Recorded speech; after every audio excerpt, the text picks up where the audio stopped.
Ashok prayer చేసుకోండి. పరిశుద్ధుడ విమోచకుడాని పరిశుద్ధమైన నామాన్ని బట్టి వందనాలు చెల్లించుకుంటున్నాను తండ్రి. రాత్రంతా మాకు సుఖమైన నిద్ర ఇచ్చావు. ఉదయకాలంలో ప్రభా నీ పాద సన్నిధికి వచ్చుటకు మమ్మల్ని ప్రేమించినందుకు వందనాలు. ప్రభా నీ వాక్యం చదువుతుండగా ప్రభా నీ వెళ్ళిన స్వరం అనిపించే సన్నిధి ఉంచమని ఏసునామములో స్తుతించి ప్రార్థించి వేడుకుంటున్నాను తండ్రి. కీర్తనలు 75వ అధ్యాయం.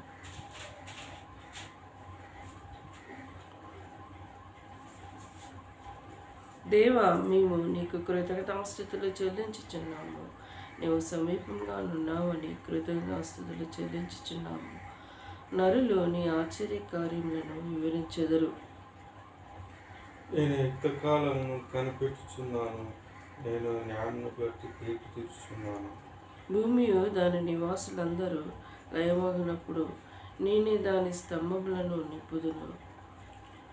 అహంకారులై ఉండకూడని అహంకారులైన నేను ఆజ్ఞిస్తున్నాను. కొమ్ము ఎత్తుకుడి, ఎత్తగా కొమ్ము ఎత్తకుడి, పొగరు పట్టిన మాట్లాడకుడి అని భక్తిహీనులకు నేను ఆజ్ఞ ఇచ్చుచున్నాను. తూర్పు నుండి ఆయనను, పడమటి నుండి ఆయనను, అరణ్యం నుండి ఆయనను హెచ్చుకలగదు. దేవుడే తీర్పు తెచ్చువాడు. ఆయన ఒకరిని తగ్గించును, ఒకరిని హెచ్చించు. యెహోవా చేతిలో ఒక పాత్ర ఉన్నది, అందులో ద్రాక్షరసము పొంగుచున్నది. అది సంబరములతో నిండి ఉన్నది. ఆయన దానిలోనికి పోచున్నాడు. భూమి మీద భక్తిహీనులందరూ మడితో కూడా దాన్ని పీల్చి ఎంగివేయవారు. నేనైతే నిత్యమైన స్థితిని ప్రచురం చేయుదును. యాకోబు దేవుని నేను నిత్యము కీర్తించేదను. భక్తిహీనుల కొమ్మలన్నింటినీ విరగొట్టేదను, నీతిమంతుల కొమ్మలను హెచ్చింపబడును. నీతిమంతుల కుమారులు హెచ్చింపబడు. ఇందులో 10 మాటలే ఉన్నాయి. 10 మాటలు కూడా ఎంతో మరి విలువ గల మాటలుగా ఉంటున్నాయి. మరి ఫస్ట్ నుంచి ఒకసారి మరలా ధ్యానించుకున్నప్పుడు, దేవా, మేము నీకు కృతజ్ఞతాస్తుతులు చెల్లించుచున్నాము. నీవు సమీపంగా నున్నావని కృతజ్ఞతాస్తుతులు చెల్లించుచున్నాము. నరులు నీకు ఆశ్చర్య కార్యములు వివరించారు. సమీపంగా ఉన్నామని ఎప్పుడు చెప్పగలము? ఎప్పుడు చెప్పగలము? మన జీవితంలో అనుభవంలోనికి వచ్చినప్పుడే. దేవా, మాకు కష్టంలో, దుఃఖంలో, వేదనలో, శోధనలో నువ్వు ఆదుకొని ఉన్నావు, నువ్వు మాకు సమీపంగా ఉన్నావని అప్పుడు మనం చెప్పగలం. ఇక్కడ కూడా దావీదు మహారాజు అలానే చెప్పుకుంటూ వస్తూ ఉన్నాడు. తన జీవితంలో ఎన్ని శోధనలు వచ్చాయో, ఎన్ని కష్టములు వచ్చాయో, బాధలు, నిందలు, వేదనలు, ఎన్నో పరిస్థితులు గుండా వెళ్ళాల్సి వచ్చింది. ఆయనను దేవుడు తనకు సమీపంగా ఉన్నాడు. మన జీవితంలో కూడా కష్టాలు, బాధలు, శోధనలు వచ్చినను మనకు సమీపంగా ఉండే దేవుడు. నేను యుక్త కాలము కనిపెట్టి ఇచ్చున్నాను, నేనే న్యాయం బట్టి తీర్పు తీర్చున్నాను. భూమియు దాని నివాసులందరూ లయమైనప్పుడు నేనే దాని స్తంభములను నిలుపుదును. అహంకారులై ఉండకూడని అహంకారులకు నేను ఆజ్ఞ ఇచ్చుచున్నాను. చూసావా, అహంకారంగా ఈ లోకంలో మనుషులు ఉంటారు. అహంకారం, వాళ్ళు దురుసు మాటలు, వారు పెరుసు మాటలు భయంకరంగా మాట్లాడుతూ ఉంటారు. అహంకారులుగా ఉండకూడదని మరి దేవుని మాటలు చెప్పబడుతూ వస్తూ ఉన్నాయి. మన అంతేకాదు, కొమ్ము ఎత్తకుడి, ఎత్తుగా కొమ్ము ఎత్తకుడి, పొగరు పట్టిన మాట్లాడకరి అని భక్తిహీనులకు నేను ఆజ్ఞ ఇచ్చుచున్నాను. మరి భక్తిహీనులకి మరి ఇలాంటి మాటలు వస్తూ ఉంటారు. అహంకారంగా ప్రవర్తిస్తుంటారు. మరి పొగరు పట్టిన విధంగా మాట్లాడుతూ ఉంటారు. మరి చీకటి సంబంధులు కొందరిని చూస్తూ ఉంటే, మరి అనాది కాలం నుండి మేము ఇందులము, అనాది కాలం నుండి మా తాత నుంచే మేము ఇందులుగా ఉండి బతికి చచ్చిపోయింది. ఇంక మరలా వచ్చి కొత్తగా నమ్ముకోండి అంటే మేము నమ్ముకుంటామా అని అన్నవాళ్ళు కూడా ఉన్నారు. అనేవాళ్ళు కూడా ఉన్నారు. ఓ విశ్వాసి, మరి మనం ఏ తట్టులో ఉన్నాం? అంధకారమైన ప్రజలలాగా మనం బ్రతుకుతున్నాం. మనం బ్రతకట్లేం కదా. నీతిమంతుడు ఏను వాళ్ళు పరిపడినో తిరిగి లేస్తాడని చెప్పాడు. ఓకే, దేవుడు మనకు ఒక ఆత్మను పెట్టాడు. మనం ఎన్నిసార్లు పడిపోయినా మనకు చుట్టూ అయ్యో నా బిడ్డ ఇక్కడ పడిపోయాడు, అయ్యో నా బిడ్డ ఇక్కడ నుంచి మనకల్లో చూస్తూ ఉంటారు. కరెక్టే, ఓకే, దేవుడు మనకు ఒక చూపు అనేది ఉంటాడు. మన అంధకారమైన ప్రజల కోసం కూడా దేవుడు చూస్తున్నాడు కదా, చూస్తూ ఉన్నాడు కదా. మరి వాళ్ళు రక్షణలోనికి రావడానికి ఎందుకు వెనకాడుతూ ఉంటారు? వారి వారి వారి పితరులాగా వారు ఓకే, వాళ్ళ తాతల నుంచి రాముడు సీతమ్మ ఆయన మొక్కుకుంటూ అలానే చచ్చిపోవాలని వాళ్ళు ఎందుకు కోరుకుంటున్నారు? ఎందుకు కోరుకుంటున్నారు? యూదాలో దేవుడు ప్రసిద్ధుడు, ఇజ్రాయేల్లో ఆయన నామం గొప్పది. యెరూషలేములో ఆయన గుడారం ఉన్నది, సియోనులో ఆయన ఆలయం ఉన్నది. అక్కడ వెంటి అగ్ని బాణములను, కేడములను, కత్తులను, యుద్ధములను ఆయన విరగొట్టెను. దుష్టమృగములందు పర్వతములు సౌందర్యముల కంటే నీవు అధిక తేజస్సు గలవాడవు. కఠిన హృదయంతో దోచుకొనబడిన వాడై ఉన్నారు. వారు నిద్ర నొంది ఉన్నారు. పరాక్రమశాలులందరూ బహుమంది హెచ్చించు యాకోబు దేవా, నీవు గద్దింపునకు రథ సారథములకు గుర్రములకు గాఢ నిద్ర కలిగిన నువ్వు నీవే భయంకరుడవు. నీవు కోపపాడు వేళ నీ సన్నిధిని నిలువవాడవడును. నీ తీర్పు ఆకాశం నుండి వినపడు చేతివి. దేశంలో శ్రమ నొందిన వారందరినీ రక్షించుటకై న్యాయం తీర్చుటకు దేవుడు లేచినప్పుడు భూమి భయపడి ఊరుకుండెను. నరులు ఆగ్రహము నిన్ను స్తుతించును, ఆగ్రహ శేషము నిన్ను ధరించుకుందురు. మీ దేవుడైన యెహోవా మొక్కును నేను మొక్కుబడులు చెల్లించుడి. ఆయనని చుట్టూనున్న వారందరూ భయంకరుడగును. ఆయనను కానుకలు ఇచ్చి అర్పించవలను. అధికారులు పొగరును ఆయన అణచివేవాడు. భూరాజులకి ఆయన భీకరుడై ఉన్నాడు. మరి ఈరోజు అనేకులు ఎందుకు తెలుసుకోలేకపోతున్నారు? చీకట్లో బ్రతుకున్న వారు చీకట్లోనే బ్రతుకుతూ ఉన్నారు. వారు అందరూ ఆరని అగ్ని కట్టెల వల్లే ఉన్నారు. మా పితరులు కూడా చచ్చిపోయారు, మా తాతలు ముత్తాతలు కానీ దేవతలు మొక్కారు, వాళ్ళు అట్నే చచ్చిపోయారు, మేము కూడా అట్నే చచ్చిపోతాం అని మాట్లాడుకుంటూ వస్తుంది. అందుకే ఒక సందర్భము బైబిల్లో చెప్పబడింది. లాజరు, అబ్రహాం, ధనవంతుడి గురించి, దరిద్రుడి గురించి ఆ సందర్భం చెప్పుకుంటూ వచ్చింది. ఎందుకు ఆగు ఒక్క నిమిషం చెప్పుకుంటూ వచ్చింది. మేము కృతజ్ఞతాస్తుతులు చెల్లించున్నాము. నీవు సమీపంగా ఉన్నావు. కృతజ్ఞతాస్తుతులు చెల్లించున్నాము. నరులు నీ ఆశ్చర్య కార్యములు వివరించారు. ఒక సందర్భం చెప్పి ముగిస్తే టైం ఎక్కువైపోతుంది. ఇక్కడ వీడియో లెంత్ అయితే బాగుండ. మరి అబ్రహాము, దావీదు మన పితరులైన దేవుడిలాగా వాళ్ళ నుంచి మనకి దేవుడిగా కనపరుచుకుంటూ వస్తుంది. మరి లాజరు, ధనవంతుడి గురించి కూడా ఒక సందర్భం చెప్పుకోవాల్సి వచ్చింది. మరి ధనవంతుడట భూలోకంలో ఎంతో ధనాన్ని సమకూర్చుకొని మన భూలోకంలో ఆయన ఎంత మంచి తిండి తినుకుంటూ వచ్చాడు. మరి దరిద్రుడు మరి కింద పడ్డ రొట్టె ముక్కలు తిని ఏరుకుంటూ బ్రతుకున్న వ్యక్తి. ఇద్దరు చనిపోయారు. ఒక సమయం అనేది వచ్చింది, ఇద్దరు చనిపోయారు. ధనవంతుడు మరి పాతాళంలో ఉండిపోయి దాహము అని అంటూ వరుస్తూ ఉన్నాడట. మరి దరిద్రుడు చనిపోయాడు. దరిద్రుడు తండ్రి అయిన మరి అబ్రహాము రొమ్మున ఆనుకొని ఉన్నాడు. మనం ఎవరిని రొమ్మున ఆనుకొని ఉంచుకుంటాం? మనకు సన్నిహితులుగా ఉన్నవారిని. మరి దేవుని సన్నిధానంలో దరిద్రుడు చనిపోయినా కానీ దేవుని సన్నిధానంలో ఉన్నాడు. మరి ఇంకో నేను చనిపోయి దాహం దాహం అని అంటున్నాను. మరి నా వాళ్ళు ఎవరు ఇక్కడికి రాకుండా ఉండటానికి మరి వారికి మరి సువార్త ప్రకటించండి అని చెప్పకుండా సందర్భాలు కూడా వచ్చాయి. అందుకోసం మేము సువార్త ప్రకటించుతూ ఉన్నాం. మరి ఇక్కడికి మరి తనని నన్ను పంపించి నీళ్లు తాగుతా అంటే పాతాళానికి దానికి దీనికి పంపించడానికి అగాధం ఉంటుంది, అది రాదు అని చెప్పబడుకున్న సందర్భం ఉన్నది. ఓ మానవుడా, గ్రహించట్లేవా? ఈనాడు నువ్వు చస్తున్నావు, నీ పితరులు చచ్చిన నువ్వు కూడా చస్తున్నావు, నీ పిల్లలు చస్తున్న పిల్లలు కూడా చస్తారు.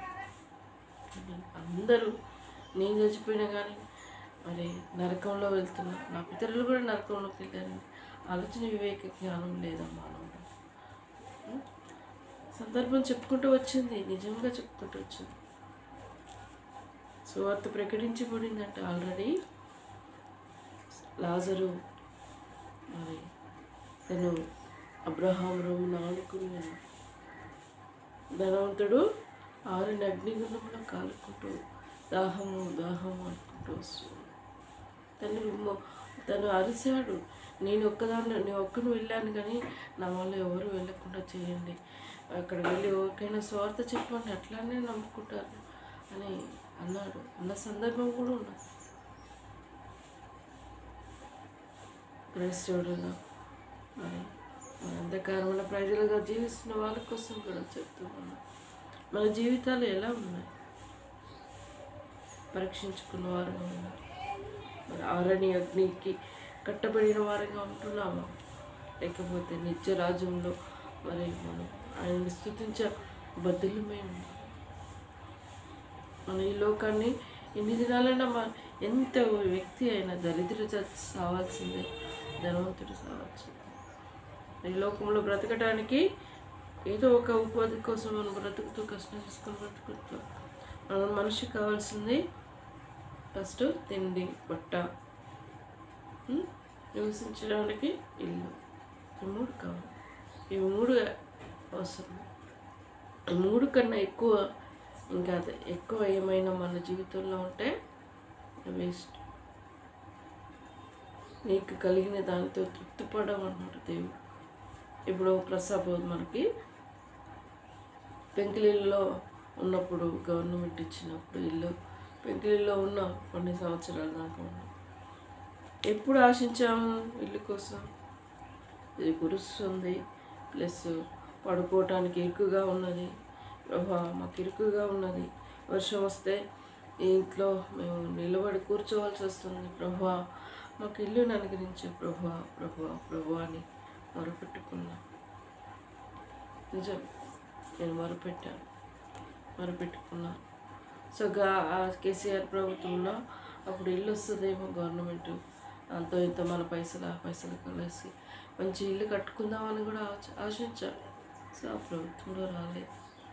సో ఇసుక వేసారిపోయినా మనకున్న సామర్థ్యంతో. సో అంతో ఇంతో దేవుడు ఒక ఇల్లు ఏర్పాటు చేశాడు. సో ఓకే, ఇది లేని వారు కూడా ఉన్నారు, ప్లాట్ఫామ్ పైన జీవించేవారు ఉన్నారు, గుడిసెల్లో జీవించేవారు ఉన్నారు. మనం కంపేర్ చేసుకుని జీవిస్తాం. కానీ ఎక్కడ జీవించినా మరి వారికంటే మనం గొప్పవారమా? కాదు. ఇప్పుడు స్లాబ్ ఇల్లు వస్తున్నాయి కొందరికి, మన చుట్టుపక్కల అందరికీ స్లాబ్ ఇల్లు అయింది. ఇప్పుడు మన ఇల్లుపై రేకులు ఇల్లు అయింది. అలానే మనం వారికి పోటీగా మనం ఉండట్లేదు. మనకంటూ సమయంలో వచ్చినప్పుడు దేవుడు మనల్ని ఆశీర్వదిస్తాడు. అందుకోసం మనం ప్రయాసపడాలి. తొడగొసుకుగా మనం ఎడగొసుకున్నామని అదేవిధంగా బిహేవ్ చేయకూడదు.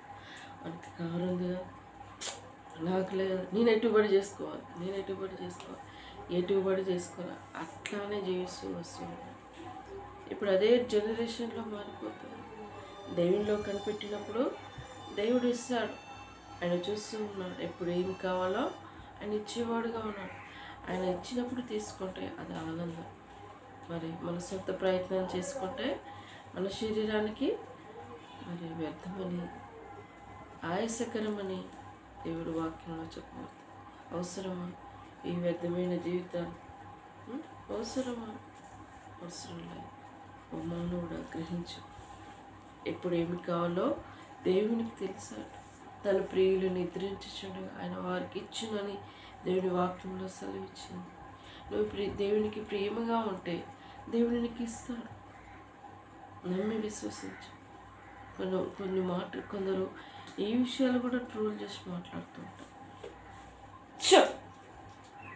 ట్రోల్ చేసి మాట్లాడుతూ ఉంటారు. సమస్తం భూమి ఆకాశాన్ని దేవుడు మాటతోనే సృష్టించిన దేవుడు నీకు ఇయ్యలేదా? అవును. ఆకాశంతో ఇది ఆకాశం అవునుగాక, ఇది భూమి అవునుగాక, సమస్త భూచరాలు జీవించును గాక, ఈ చెట్లు గాక, అన్నీ దేవుడే మాటతో సృష్టించాడు. వాటికి పేర్లు పెట్టింది ఆదాం. అర్థమైందా? బైబిల్ అనుసారంగా ఉన్నది వాక్యం. ప్రతి ఒక్క జీవికి పేరు పెట్టింది ఆదాం. దేవుడు పెట్టలేదు పేరు, దేవుడు సృష్టించాడు. ఆదాంకంత ఆధిక్యత ఇచ్చాడు, పేరు పెట్టే ఆధిక్యత. ఈ మానవునికి గ్రహించలేక మరి కొట్టుమిట్లాడుతున్న పోటీ ప్రపంచం అయిపోయింది. ఇదే కాదు, ప్రభుత్వాలు ఎలా జీవిస్తూ ఉన్నాయి, ఎట్లా ఉన్నాయి. ఆయన అట్ట చేసి నేను ఇట్ట చేసిన, ఆయన ఎట్ట చేసిన, నేను ఇట్ట చేసిన. ఇదే ప్రజలకు అయ్యో చచ్చి బతికిపోతున్నారు, అయ్యో అయ్యో లేని వాళ్ళకి లేక చస్తున్నారా అంటే ఉన్న వాళ్ళకే ఇస్తా. నా పార్టీ అరే నాయన, నువ్వు ఏ పార్టీ అయినా పర్వాలేదు, ప్రజలందరూ నిన్ను నిలబెట్టారు, అందరూ ఓట్లేస్తే నువ్వు గెలిచినావు, అందరికీ న్యాయం చేయరా అన్న ఆలోచన జ్ఞానము లేదు. ఇలా ప్రభుత్వాలు అలా చేస్తున్నారు, రాజకీయ వ్యక్తులు ఇలా చేస్తున్నారు. అలా చేస్తున్నారు కాబట్టి ప్రజల్లో మార్పు లేకపోతే తయారైపోతుంది. గ్రూప్ 1 విషయంలో కూడా నేను రాసే ఎగ్జామ్ రాసి పాపం అని నేను అనలేను. నేను గ్రూప్ 1కి మెయిన్స్కి సెలెక్ట్ కాలేదని ఫర్దర్ గ్రూప్ 2కి సిద్ధపడ్డాను. సో దేవుని చిత్తంలో ఏమైందో అర్థం కాలేదు. 2 పేపర్స్ రాశాను. ఫర్దర్ నెక్స్ట్ పేపర్ రాయడానికి మరి ఇక్కడ కరెక్ట్ టైంకి సిద్ధపడ్డాను. మన టైంకి బస్సు అందకపోయినా అక్కడ దాకా బండిలో వెళ్ళాను, ఆటోలో వెళ్ళాను. సో ఆటో వెళ్ళా కానీ జస్ట్ నాకు టైం కుదరలేదు, రాయలేకపోయాను. సో దీనికైనా బెటర్ ఆప్షన్ ఉంటుందని నేను చేశాను, సబ్జెక్ట్ కొన్నాను. కానీ నేను ఒప్పుకున్నాను. కానీ మరి గ్రూప్ 1కి సిద్ధపడిన వారు, రాసిన వారు కొన్ని సంవత్సరాలు కష్టపడి పేపర్ ముందు, బుక్ ముందు అదే పువ్వులుగా సంవత్సరాలు ఫీజులు కట్టుకుంటూ, హాస్టల్ ఫీజు, రెంట్లు చేసుకుంటూ ఎన్ని ప్రిపేర్ అయ్యి కష్టపడి చదివిన వాళ్ళకి మనకి ఎన్నో వచ్చాయి డౌట్లు. ఇంత వేస్ట్ అయిపోయింది సమయం. మళ్ళీ కోర్టు ఆశ్రయించారు. కోర్టు ఆశ్రయిస్తే కోర్టు ఊకనే తీర్పు తీర్చారు. అవన్నీ చూస్తూ ఉంటాం. చూసి మళ్ళీ తీర్పు ఇచ్చారు. ఎక్కడ పొరపాటు జరిగింది? ఎవరు ఇష్టం వచ్చిన పరిపాలన వాళ్ళు చేస్తున్నారు. ఆలోచించే వివేక జ్ఞానము ప్రభుత్వాలకు లేదు. ఏవో ఈ ప్రజలు జాబుల కోసమే కొట్లాడుతున్నారు కదా, మరి ఈ జీవో వద్దంటున్నారు, ఈ జీవో వల్ల వాళ్ళకి నష్టం జరుగుతుంది కదా అన్న ఆలోచన జ్ఞానం లేదు. అది అట్నే ఉంచారు. ఎవరికి స్కోర్ ఎక్కువ వస్తే మరి రిజర్వేషన్ కూడా ఆలోచిస్తారు కదా. అప్పటి నుంచి ఇప్పటి వరకు రిజర్వేషన్తో మరి పోస్టులు ఫిలప్ చేసుకుంటూ వస్తున్నారు కదా. ఫస్ట్ గవర్నమెంట్ నుంచి ఇప్పటి వరకు ఎలా ఉందో అని ఆలోచించాలనే జ్ఞానం లేకపోయిందా? ఎవరి ఇష్టం, నేను అధికారంకి వచ్చినా నా ఇష్టం అలానే నడుస్తుంది ఇప్పుడు అదే రొటీన్ అయిపోతుంది. ఇప్పుడు అదే రొటీన్. ఎందుకు ఈ ప్రజలకి ఆలోచించే జ్ఞానం లేకపోయింది? అందుకే ఇలాంటివన్నీ పొరపాట్లు జరుగుతూ ఉన్నాయి. తిరుగుబడతారు ప్రజలు, తిరుగుబడతారు. వాళ్ళకు కూడా ఆలోచించే జ్ఞానం ఉన్నది కదా. నీ సొంత ఇష్టమా అని జడ్జి తీర్పు తీర్చారు. నీ సొంత ఇష్టమా తీర్పు తీర్చారు. మన సొంతంగా వెళ్ళటానికి ఆస్కారం లేదు కదా. జీతం తీసుకొని పనిచేసి జాబ్ చేసేటోడే కరెక్ట్గా అంతేందుకు అమ్మ బడికి అంగన్వాడి చిన్న పిల్లలు అంగన్వాడి వాళ్ళు ఊర్లో ఎంతమంది ఉన్నారు, వాళ్ళకి ఎన్ని గుడ్లు వచ్చినాయి, ఎంత పిండి ఎంత తిండి ఎంత వాళ్ళకి ఇచ్చేది, వాళ్ళకి ఇవ్వకుండా వాళ్ళని నిలదీసి అడుగుతారు. అమ్మ భయపడుతూ ఉంటారు. వాళ్ళకి ఇచ్చినాకనే ఏదైనా మిగిలిపోతేనే సంథింగ్ అని చూస్తారు. అంతేగాని వాళ్ళకి ఇవ్వతోనే వాళ్ళు పెట్టకపోతేనే మా కడుపు నిండాలని తెచ్చుకుంటున్నాం కదా. ఎందుకు ఆలోచన లేదు? మా ఇంట్లో వాళ్ళు మా అమ్మ మా నాన్న గవర్నమెంట్ జాబే చేస్తున్నారు, గవర్నమెంట్ సేవ చేస్తున్నారు. ఆ రోజులలో కాయ కష్టం చేసుకొని బ్రతికి మమ్మల్ని పోషించిన వాళ్ళే. వాళ్ళకంతా ఇంత దేవుడు అప్పుడు నిలబెట్టారు గవర్నమెంట్లో. మా అమ్మ చేసిన పైసలు 250 రూపాయలు ఖర్చు చేసింది. మా నాన్న చేసినది 5 రూపాయలు, ఇంటికి 5 రూపాయలు. అంటే ఆ ఇంటికి 5 రూపాయలు ఇచ్చినోడు ఇస్తాడు, ఈయనోడు ఇయ్యడు. వచ్చిన 500 600 జీతంతో మేము బ్రతుక్కుంటూ వచ్చాము. అలా అని నాకు జీతం ఇస్తాను, నేను నీళ్ళు పట్టను, మా అమ్మ అనలేదు, అలాంటి పని చేయలేదు, మా నాన్న అనలేదు. కష్టపడి చేశారు. మమ్మల్ని కూడా చదివిపించారు. మాకు ఒక చదువు అనేది ఇచ్చారు. మేము కూడా ఆలోచిస్తాం కదా, దానికి తగ్గ న్యాయం జరగాలని ఆలోచిస్తాం కదా. చదువులేనాడు ఏదో కూలికి కష్టం చేసుకొని బతాడు. రెక్కలు ఇచ్చాడు, ఏదో ఒకటి బర్రెలు కాస్తాడు, గొర్రెలు కాస్తాడు, పొలం చేసుకొని పని బిజినెస్ కూరగాయలు అమ్ముకోవడం ఏదో ఒకటి చేసుకొని బతాడు. చదువుకున్నోడు జ్ఞానం కలిగిన వ్యక్తి ఆలోచిస్తాడు కదా. ఆలోచిస్తాడా? ఆలోచించాడు. మన మానవులకి ఎందుకు ఆలోచించే జ్ఞానం లేకపోయింది? ప్రభుత్వాలకు ఎందుకు ఆలోచించే జ్ఞానం లేకపోయింది? ఉన్నది కానీ తన ఇష్టం, తన స్వయం నెరవేర్చుకోవడానికి జీవిస్తుంది. ఎవరు ఎప్పటికీ తప్పించుకోలేదు. దేవుడి మాటలు దీవించి ఆశ్రయించుగాక. ప్రార్థించుకుందాం. పరిశుద్ధుడా, విమోచకుడాని పరిశుద్ధమైన నామాన్ని బట్టి వందనాలు చెల్లించుకుంటున్నాను. ఈ ఉదయకాల సమయంలో దేవా మమ్మల్ని ప్రేమించినందుకు వందనాలు. మాకు దేవుడు అనేందుకు వందనాలు. ఆయన అన్ని విషయాలు నీ దయగల చేతికి అప్పచెప్తున్నాను. సులువుగా చిక్కుపెట్టే శోధ నుండి కీడపాయి నుండి సంపూర్ణంగా కాపాడు. తిరిగి రోజు కోసం సిద్ధపరిచినందుకు భవిష్యత్తు అంతా నీ చిత్తమే మాయలో జరిగించాను. అంధకార శక్తిని నజరేని సునామంలో బంధిస్తూ నిన్నే కొనియాడితే పూజిస్తూ ఆరాధించుకుంటూ మా పట్ల కలిగిన నిన్నే కొనియాడితే పూజిస్తూ ఆరాధించుకుంటూ తగ్గించుకుంటూ నీ నామం హెచ్చించుకుంటూ ఏసు నామంలో స్తుతించి ప్రార్థించి వేడుకుంటున్నాను తండ్రి. ఏసు రక్తమే జయం, సిల్వ రక్తమే జయం. ఏసు నా సంపూర్ణ విజయం కలుగును గాక. అపవాది క్రియల నాశనం అగును గాక.